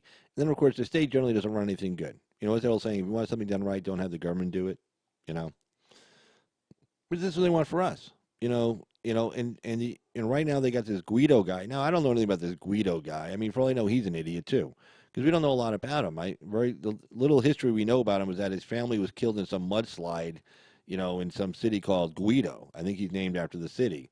And I know I'm butchering his name, and I apologize to Mr. Guido. Mr. Guido, if you're out there, you want to call in and tell me how to pronounce your name, that's fine, or send me an email. I know Mr. Guido is a big fan of the show, and he watches all the time. So, Mr. Guido, feel free to call in, and we'll go from there. Now, watch, somebody's going to call and say, this is Guido. But anyway, so let's continue on with this story. The blackout fueled Venezuela's political crisis as embattled authoritarian President Nicolas Maduro faces the biggest challenge yet to his hold on power. Mr. Maduro and his allies blamed the outage without providing proof on sabotage. Well, I just said that. Maybe they do watch the show. Damn it. I gave it away. Mr. Maduro and his allies blamed the outage without providing proof on sabotage by local opponents in the U.S. as part of their bid to oust him, feeding to the ruling Socialist Party's narrative that they are under siege by Washington. Well, maybe we did do it. I don't care. Sounds good to me. The electricity war announced and directed by the imperialist. When the hell were we ever imperialists? I mean, if we wanted to be imperialists, trust me, we could have been really imperialists. And trust me, we would have done it better than anybody. I mean, we could have gone over and colonized Africa. We could have colonized Southeast Asia. We could have been all this stuff. I think the only time period where we actually occupied someplace for more than a few minutes, well, I mean, Afghanistan, but that doesn't count. They run their own country. We give them billions of dollars and they take it off to Switzerland. But, I mean, that's not really imperialism. And that when you give people a bunch of money, that's not really imperialism. Imperialism, when you go to a country, you take all their wealth out. Okay, it's not when you give them a bunch of money. So, I mean, we've never been imperialists. If we wanted to have been imperialists, we could have been imperialists right after the end of World War II. We had the largest Navy, largest Air Force. We could have gone anywhere around the world. Nobody really can still challenge on the seas yet. But nobody definitely could have challenged on the high seas back then. I mean, forget it. Nobody even close. You take all the navies of all the countries in the world at the time, did not even add up to ours. In fact, the British Empire, when they were at their height, they always wanted their navy to be bigger than and better than the next two largest navies combined, figuring that if they ever had to fight both countries at the same time, they could still be master of the high seas. Well, after World War II, we had our navy was larger than all of the other navies in all the world combined. So if we wanted to be imperialists, boy, there was our opportunity right there. We could have gone anywhere we wanted, taken over any place we wanted to, And the way we would have done it would have been like a private, kind of a private government kind of partnership, some kind of like a 60-40 split. We give you a bunch of money, we build a bunch of schools, we take care of your infrastructure, and we take, the 60% of the profits for the next 30 years or something. You get 40%. Trust me, we could do. Let me tell you, we can go into Africa right now because the Chinese are in Africa right now, and they're doing all kinds of shitty deals. Basically, all they're doing is they're giving a bunch of money to the guys who run the place, a few at the top, and they're allowed to pretty much have slave labor. I mean, really. I mean, they're paying these guys next to nothing. The conditions in these mines and everything are horrible for the Africans who live there, the whole 10 yards. But I guarantee you, we could go in there right now and say, well, one, you'd have to oust the freak in charge of it, like in the Congo and all these other places. You'd have to get rid of him because he's corrupt, and then say, hey, we'll install a democratic government. You guys can have elections and choose who you want. And meanwhile, we're going to come in here. We're going to build your roads. We're going to build your schools. We're going to build your hospitals. We're going to put in infrastructure. We're going to put in telecommunications, trains, transportation. If you're on an ocean, build port cities for you, airports, the whole 10 yards. And this is what we want. We're going to put all this money in. We want our money. We want our money back from the wealth you're going to generate. And then we want, say, 60% of the profits for the next 20, 25, 30 years. We could do that deal right now with so many different countries out there. You have no idea. It would be a win-win. You're allowed to have win-win situations, by the way. You can have a win-win situation. So they get all this stuff. They get rid of the Ebola. They get rid of the AIDS. They get rid of all these illnesses from the jungles and all this shit. Where people are actually dying. Whatever else they got going on down there. And we get some nice trading partner, and then 25, 30 years later, we say, hey, have a nice day, man. It's all yours. Enjoy yourself. Kind of like they do with toll roads. They'll set up a toll road situation in so many years that the private company gets operating and get the profits, and then after that it gets turned over to the state, and they get all the money in from it. They get the private company that built them gets all their money back, plus they get all the profits as well for 20 years or something. And you do that kind of a deal. I mean, trust me, compared to the deal the Chinese are giving these people over there in Africa, trust me, they would love it, because the deal the Chinese are giving them is shit.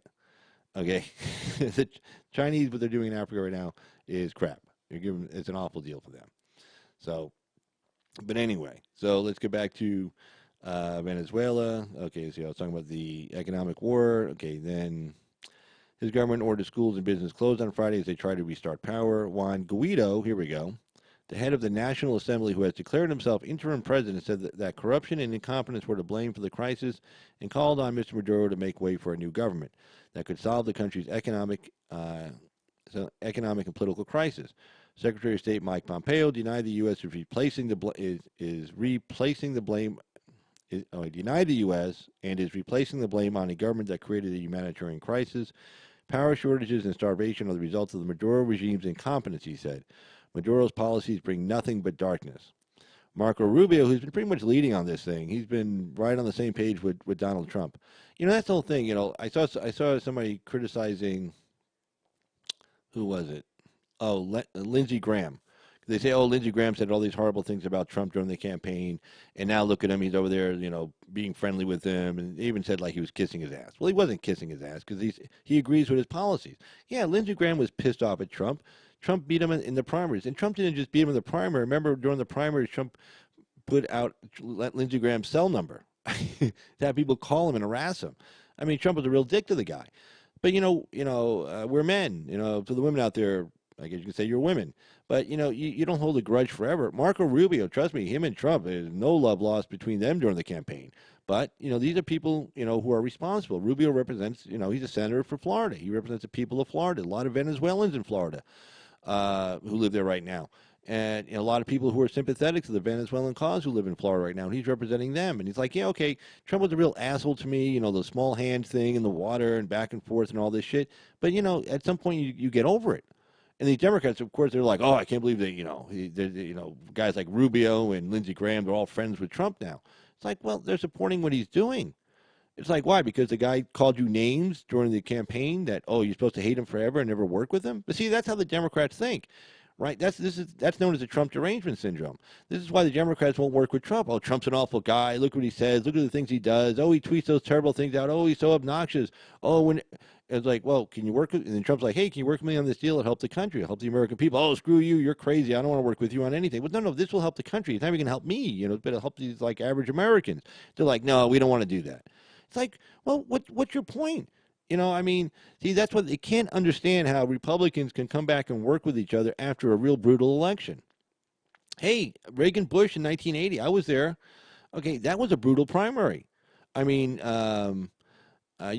Bush called Reagan's economics, the term voodoo economics, that was a phrase, it wasn't a phrase coined by Jimmy Carter and his people against Reagan. That was a phrase coined by George Herbert Walker Bush when he ran against President Reagan.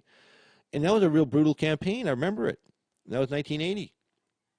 I was 15. I was really big into politics. I was following politics like left way and sideways crazy back then. And it was terrible. But guess what? Reagan asked Bush to be his VP. And check this out. It even got worse than that. At the convention, Reagan was deciding who his VP was going to be. His first choice was Gerald Ford. So Bush wasn't even Reagan's first choice. And so you can imagine the really harsh feelings they had at that point. And it became public. It became, hey, Ithel Nin, how you doing there? Happy to see you. Welcome aboard. So Bush was even more slighted by Reagan, but then Bush agreed to be Reagan's VP, and from all accounts, everybody said they had a really great relationship. It wasn't a close relationship, but like they used to meet at least once a week, every week, to go over different things and discuss different things. So they got along, but see, Democrats can't understand that. Like, wow, you guys really went at each other, you really hate each other. How can you work together? I don't know why they can't understand it. Well, and they don't have to look very far. 2008. That primary between, a lot of Democrats like to forget about this, but that primary between then candidate Obama and then candidate Hillary Clinton, that was a nasty primary. There's Bill Clinton saying all kinds of nasty shit about Obama. Obama was talking some shit about Clinton. Hillary was really talking a lot of shit about Obama. But at the end of the day, they came together because, the powers that be in the Democratic Party, again, where the money is, the money people went and talked to both of them and primarily talked to her. Because remember, she was going to put up a fight. She wanted Michigan recounted and she wanted Florida recounted. Okay? She was going to put up a fight at the convention. And everybody says, oh, Chuck Schumer brought them together. Chuck Schumer, my ass. No, they went out to that group in California, and they met with, the money people. And the money people told Hillary, no, he's going to get the nomination. And then he's going to make you whatever cabinet position you want. And then she said, Secretary of State. They said, okay. Told him, you're going to make her your Secretary of State. He said, no, I want to do John Kerry because John Kerry gave me my start because in 2004, just 4 years earlier, he had me be the keynote speaker at the Democratic Convention in Massachusetts. And they said, no, Kerry's going to have to wait until after 2012. Right now, you're picking her, and you're going to back him. And that's why Yeah, exactly. Hillary started the birther issue. Yeah, no kidding. So I mean, the Democrats don't have to look very far back themselves to see that. Yeah, just because you're brutal in a campaign in a primary race, doesn't mean that you can't come back and then even sing praises for this guy. It's okay to say, "Hey, he did a great job here." What's Lindsey Graham supposed to say? Oh, he's doing a terrible job and lie? No, he's like, "Hey, he's doing a great job here, great job here." Same thing with Marco Rubio in this story. Rubio and Trump again. You remember that with the small hands and the water and little Marco and all that stuff. I mean, that was brutal. But here's Marco supporting Trump on this issue of Venezuela, and they're actually working together. Rubio's pretty much been his point guy. I mean, he has Pompeo, but as far as in the Senate, Rubio's been Trump's point guy on this, and also Rubio's been the big guy on China, pushing the Chinese issue as well, which has helped Trump a lot. Carl is popular with.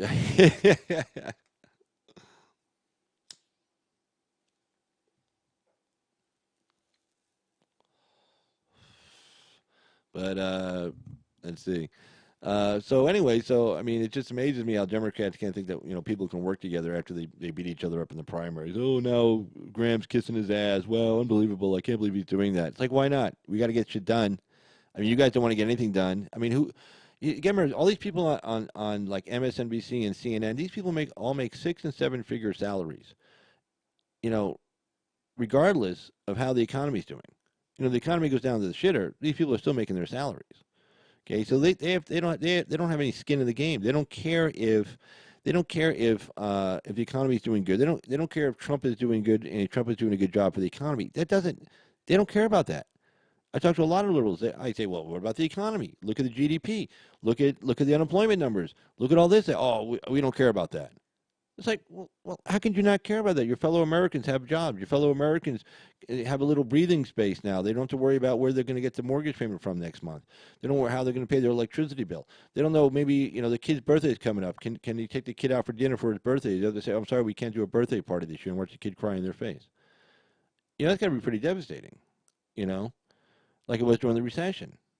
Or we have to move. Why are we moving, Mommy? What are those white papers doing on the garage door? Notice of foreclosures. Why do we have to leave? I'm in school. I got all my friends here. Why are we moving? That's going to be tough. And these people, you see them on MSNBC and CNN, they don't care. How many families, broke up? How many people got divorces during the recession? How many kids, had to move from their school and where they were doing really good and moved to a completely different neighborhood or a different state? They don't care. They don't care. All this impeachment talk. I always say, what's the end game? What's the end game? So you start impeachment proceedings. What do you think? What do you think happens to foreign investment? What do you think happens with Trump's credibility when he has to negotiate with foreign leaders like the Chinese or the EU or Canada or Mexico or Southeast Asia or the Philippines, Japan, South Korea? When he has to or when he has to negotiate with Vladimir Putin. What happens then? Is foreign people going to still keep bringing foreign money into the United States to build factories and stuff, knowing Trump may be on his way out the door? The only reason why they bring the money back in is because of the tax cuts he pushed through, and also mainly the regulations. The regulations are the biggest underreported story in this whole economic recovery. Remember, before the tax cuts, got done, they didn't get done till 2018. We're just now. This is the first year that you can actually notice them on your return when you file this year. 2019 for the 2018 tax year. They didn't get done. Was it end of 2017, beginning of 2018? I can't remember now. But anyway, they didn't get done right away. But it was him deregulating, taking all these regulations off the books, and taking them off the shelf and then getting rid of them. So that's what actually spurred on the economy, and that's where all the foreign investment was coming in. Apple brought in $350 billion. Apple had $350 billion with a B dollars parked offshore. And the reason why they had it parked offshore, or I'm sorry, not billion, 350 million. Did I say billion? Yeah, $350 million. It's like they're not a country. Sorry, parked offshore, and they were keeping it offshore because they wanted to pay the taxes when they brought it back. Well, Trump, the Treasury Department with Trump did a deal where it says, okay, you bring it back, you only pay like whatever it was, 8% taxes on it. I don't know what it was. Whatever it was worth it for Apple to bring it back in and invest back in the United States, and they did. They brought it right back in. Boom. Maybe it was billion. I don't know. Now I can't remember. But whatever it was a shitload of money. So, let's see. Just noticed Carl in the thumbnail video. Oh, yeah, I'm up on the top. I'm up in the top right corner.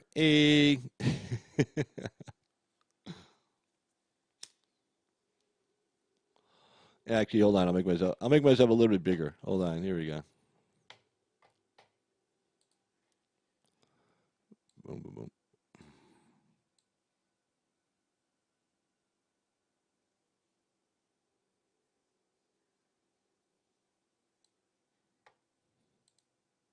Hey, there I am. Dunk. But let's see. So, but anyway, Rubio's really good on this whole thing. And then let's see. So Senator Marco Rubio, a key player in Washington's efforts to remove Mr. Maduro, mocked the sabotage claim after Venezuela's communication minister Jorge Rodriguez accused the senator on state-run television of personally orchestrating the blackout. Okay, now that is funny. Okay, here's this idiot who obviously has no knowledge of how our American political system works. He thinks Senator Rubio had something to do with the blackout. Like a senator could somehow get the CIA, everybody else, all these people together and actually get something done like that. Okay, no. I mean, this isn't the movie with the guy in Afghanistan, the congressman sending arms and stuff. Okay, this is not that movie. Anyway, but anyway, so Rubio responds on Twitter. My apologies to people of Venezuela. I must have pressed the wrong thing on the electronic attack app I downloaded from Apple. My bad. that was actually pretty good. So here's Rubio when this idiot from Venezuela accuses Senator Rubio of turning off the lights in Venezuela. Rubio writes back, "My apologies." Let me bring this up in case it's not there. Let's see. I don't want to. Let's go too far. There we go. My apologies to people of Venezuela, Mr. Rubio responded on Twitter.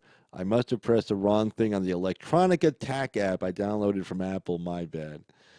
It's pretty much telling this guy you're an idiot. Okay, the opposition is planning to hold nationwide street protests on Saturday. Well, that should have been today, after efforts last month failed. Should be probably they're like my time on the West Coast, so I'm pretty sure around 4:30 or so.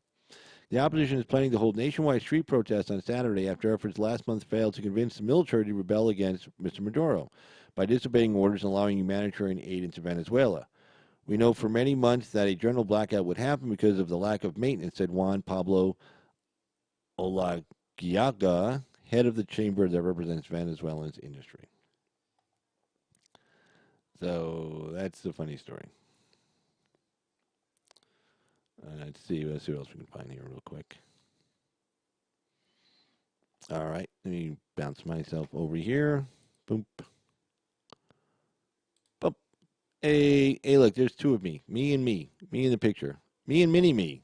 That's it. Me and mini me. There's another one here. Let's see if I can. Do, do, do, do, do.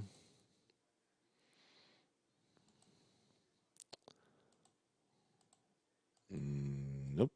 Let's jump over to the Washington Times.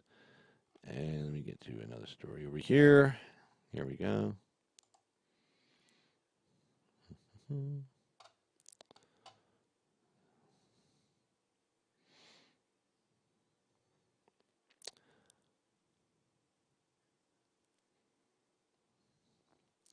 House votes in favor of legal immigrant voting. We covered that yesterday. Trump's bad week. Melissa Harris Perry. Star Wars races. Oh, okay. I don't know if I cover that story. But anyway. I think I'll pass on that one. Let's see. Iranian Americans, Australia, Russians say U.S. Embassy. I covered that yesterday. Let's see. Let's cover this one real quick. Okay, Milo Yiannopoulos is. And we all know who Milo is. Well, you should know who Milo is. I mean, I know who Milo is. All right, let's see if we can get this up here.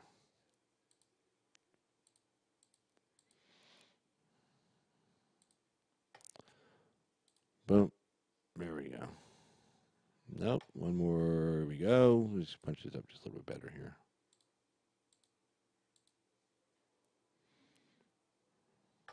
No, I read the wrong one.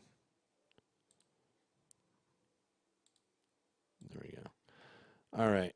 Boom. Okay, so let's get over to this story real quick. Australia considering visa for conservative pundit Milo Yiannopoulos amid objections. Interesting. All right. If you real, I've seen reports from all over the world trying to blame imperialist America's intervention. Even heard that last night on NPR, like it wasn't, like it was a settled fact. Oh God! A reporter was told by a guy in the streets of Caracas, "No, it's because our equipment is breaking down and we have no way to repair it." The guy was a former government power worker. Let's see. Well, there you go. I mean, well, no, of course they're going to blame us, like we did it. Now, I'll be honest, I don't think we did it, but I mean, the country's fallen. The country, excuse me, I'm sorry. The country's going to hell in a handbasket. I mean, it's just a crappy place right now. Well, let's see what this story has to say here. All right. So, Australia considering visa for conservative pundit Milo Yiannopoulos amid objections. Yeah, they won't let him in the country because he's too controversial, which of course is stupid. All right, let me pull this down here so we can see this picture a little bit better.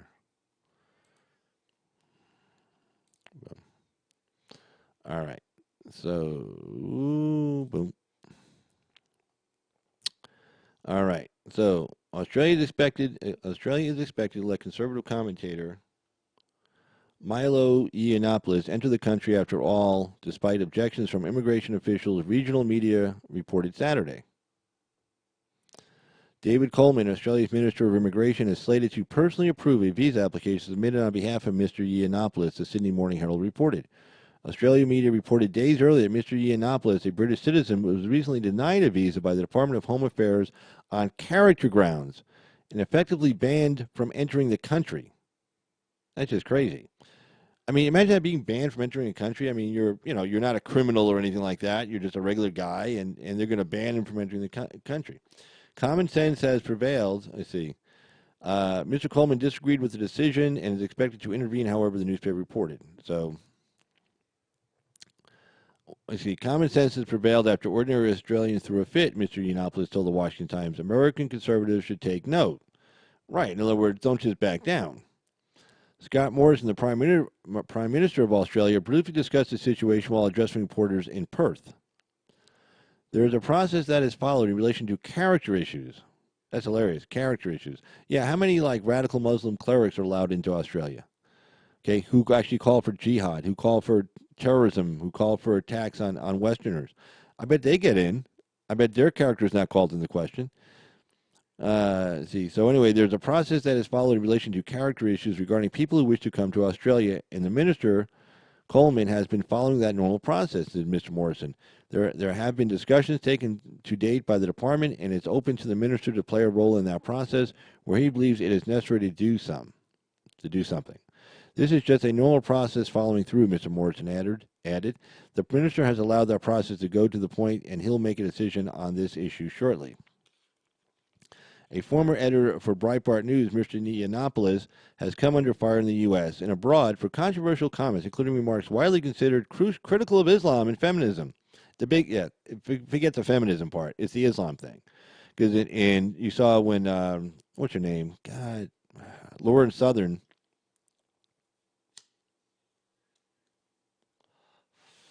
When she went to Australia, she just merely wanted to walk down a street where there happened to be a mosque and with her camera. And the police actually came and said she couldn't go. The police actually stopped her from walking down a street. Can you imagine in this country, the police said, you're not allowed to walk down the street because you may offend somebody. I'm just going down there to do interviews. People don't have to talk to me if they don't want to. In fact, I'm just going to walk down there. They don't have to even say anything to me, but she wasn't wearing a hijab. I think she was wearing a pair of shorts. And they're like, oh, you can't go down there. It's like, it's a street. It's like, I'm not going to go start banging on the door of the mosque and demanding their entrance. Of course she wasn't going to do that, but they actually stopped her. So a big thing he's running into in Australia is his criticism of Islam. And, of course, they have a whole bunch of Somali gangs and stuff causing mischief and mayhem all through Australia right now. Wherever they congregate in large numbers, trust me, they're tearing the place up. It's getting really bad there. But they're so liberal, they're so open, they're so wonderful as they destroy their own country. Anyway, so he came under fire for his critical views on Islam. He was permanently banned from Twitter in 2016 for inciting or engaging in the targeted abuse or harassment of others. In the following year, he was disinvited from the annual Conservative Political Action Conference, CPAC, after an interview surfaced of him discussing pedophilia. Australian media outlets reported on Wednesday this week that immigration officials recently rejected a visa application filed by Mr. Yiannopoulos, who's 34 years old, amid the Department of Home Affairs warning that his visit could possibly incite discord in the Australian community or in a segment of that community. Well, the segment is, guess who? The Muslims. So, but I mean, that's weird though. Incite discord. Like they didn't say incite violence. They didn't say incite, looting. They said discord, which is crazy. I mean, that's actually really crazy. Let me pull something up here real quick. Because I'm sorry, that just sounds too crazy even for me. Hold on.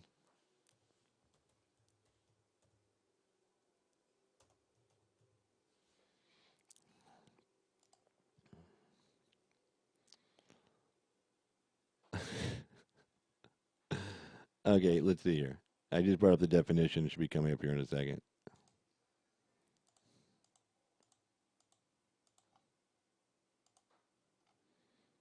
There we go. Discord, disagreement between people. A prosperous family who showed no signs of discord. Used in a sentence. Synonyms: strife, conflict, friction, hostility. So basically, or then discord of people disagree. So basically, disagreement between people. So think about that definition. When I'm going to read this quote again, because this is interesting. This is what they're worried about. They didn't say violence or anything. This is what they're worried about. Okay, so let's see here. Okay. Okay. Australia media outlets reported on Wednesday this week that immigration officials recently rejected a visa application filed by Mr. Yiannopoulos, 34, amid the Department of Homeland Affairs warning that his visit could possibly incite discord in the Australian community or a segment of that community. So basically, if you incite disagreement between people, again, here's the definition. You incite disagreement between people, you can be banned from entering the country of Australia. That is the craziest thing I ever heard. I've never heard anything so crazy in my life. I mean, if they had said, well, we're afraid, people are going to start rioting, looting, and protests may start and get out of control, and it's going to be mischief and mayhem all around. This man's going to come here and start throwing bricks through people's windows. That's one thing, but they're saying he can incite discord, a disagreement between people, and so we got to keep him out because of that. Because we can't have any disagreements between people here, where in certain sects of people, which he didn't name, but of course he was talking about the Muslims. So then he goes on to say, free speech is important in Australia. Obviously not. Okay, free speech is not important in Australia. But anyway, he says free speech is important in Australia, but people have to be responsible for what they say. Well, yeah, you can't say fire inside of a crowded building, but I mean, of course, you're responsible for what you say. You have to be responsible for what they say, Mr. Borisson, the Australian Prime Minister, said Saturday. Free speech is actually for Australian citizens. Oh, that is hilarious. That is hilarious. I mean, can you imagine somebody saying that in this country? I mean, right now, the ACLU has just filed an action on behalf of illegal immigrants seeking asylum, saying that they have a right to seek writs of habeas corpus to the federal courts, saying that our Constitution protects people even not a U.S. citizen, right? That's what the ACLU is saying. This liberal ACLU is saying here in this country. Well, here's his Australian Prime Minister saying, no, free speech only applies to Australian citizens. If you're a foreigner, if you're a tourist, if you're a visitor, you don't have equal protection under the laws of Australia because you're not a citizen. That is the most xenophobic thing you could possibly say. That is amazing. See, that's xenophobia. There's the Australian guy saying, no, our laws only are here to benefit Australians. Our protection of our laws are only to protect Australians. If you're a tourist here and you get robbed, well, there's really no crime against robbery for non-Australian citizens. It's amazing how stupid some people can be. You think just because the guy's a prime minister, he's a genius. But remember, he's the prime minister of Australia. That tells you something. Okay. So and then he goes, and I think anyone who comes to Australia should show respect for all Australians. And I would certainly hope that anybody who is coming here would show that respect. From whatever country you come from, if you come to Australia, you come as a visitor. Yeah, you'll take our money. Well, guess what? I'm never going to Australia. Okay, you're not getting my money.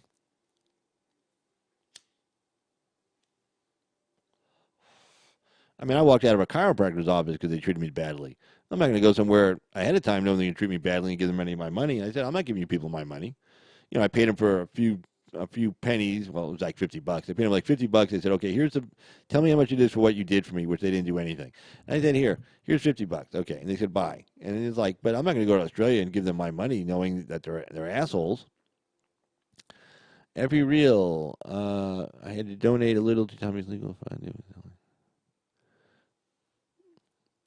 Effie, you had a boo-boo in the belly. Gee. Sorry you had a boo-boo. Let's see. So, and then he goes on to say, if you come here on a visa and if you commit a crime, you'll go to jail. And after you've got out of jail, you'll go home. Now, we've done that on over 4,000 occasions on people who violated the generosity of Australians in allowing them to come and visit our country. Our tourism industry is one of our greatest employers, and we want to see that to continue to thrive and grow as it is. But when people come to our country, we expect them to respect Australia and Australians, our values, and our multicultural society. Yeah, I guess he doesn't care about all the foreigners that he let into his country, from Somalia and other wonderful places, who go around terrorizing people on a weekly and daily basis. I mean, there's plenty of stories of the kids, on the school bus, the people at the stores getting, robbed and beaten and stuff. Well, that's okay, though, for him. Australia, let's see.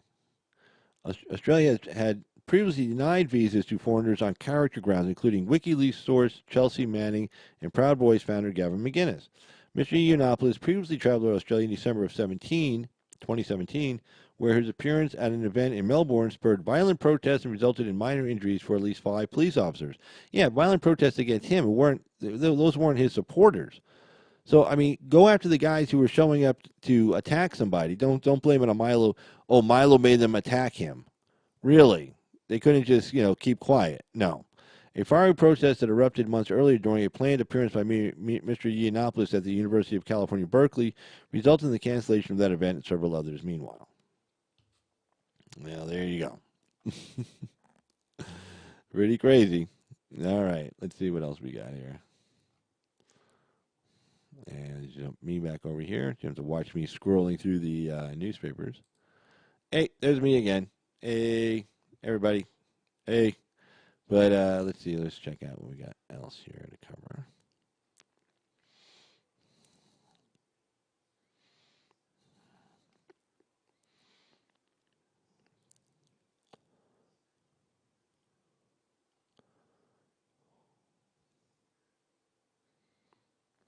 I'm going to cover this story, even though I covered it last night. I think it's worth a twofer. Unfortunately, you have to. Let's see. Okay. Don't get mad at me. But anyway, yay! Representative Ilhan Omar slams Obama for bad policies. We can't be only upset with Trump. The reason why I say don't get mad at me because you get to see Nancy Pelosi and Ilhan Omar, and I can't remember. I think let's see, who's the other one? Oh, Sheila Jackson Lee of Texas as well. But anyway, we'll get them off the picture right now, so you don't have to look at these 3 people. All right. So here goes the story from the Washington Times. Representative Ilhan Omar criticized former President Barack Obama as a polished politician who sold hope and change to the American people but failed to deliver. Now, see, again, this is where the liberal left, racist BS, saying he's polished, basically saying like, oh, and he speaks so well and he's so articulate, Yeah, you imagine a white guy saying that about President Obama. It's like, oh, what are you really, code, he's speaking code, what are you really trying to say? What are you really trying to say? But she says it, she gets away with it. Anyway, this, again, what I said earlier, this was a day after the Black Congressional Caucus came to her rescue and kept her from getting censured and kept her from losing her committee assignment, including this very important one on the Foreign Affairs Committee, which oversees our relationship with Israel among other nations as well. And but anyway, so and then now she bashes Obama, and then she said, Okay, Barack Obama criticized former President Barack Obama as a polished politician who sold hope and change to the American people but failed to deliver. In a new interview with Politico magazine, the freshman Democrat revealed that it was her frustration with her own party that inspired her to run for office. We can't be only upset with Trump, Mrs. Omar said. His policies are bad, but many of the people who came before him also had really bad policies.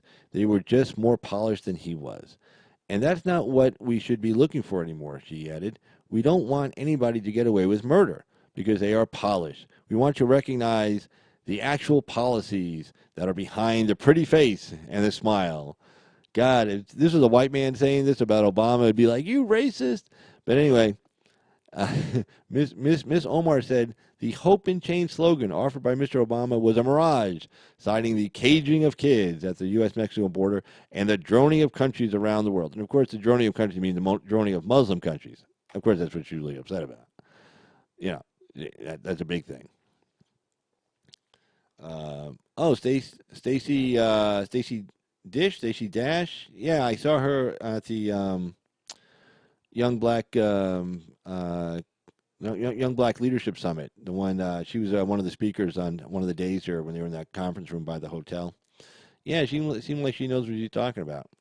But anyway, so I wanted to cover that last story because it's just amazing, and hopefully Kleinburn learned his lesson. You know, if he hadn't, if he and the rest of the Black Congressional Caucus didn't go to Pelosi and tell her that you can't do this, you can't censor her, you're not going to take away her committee assignments.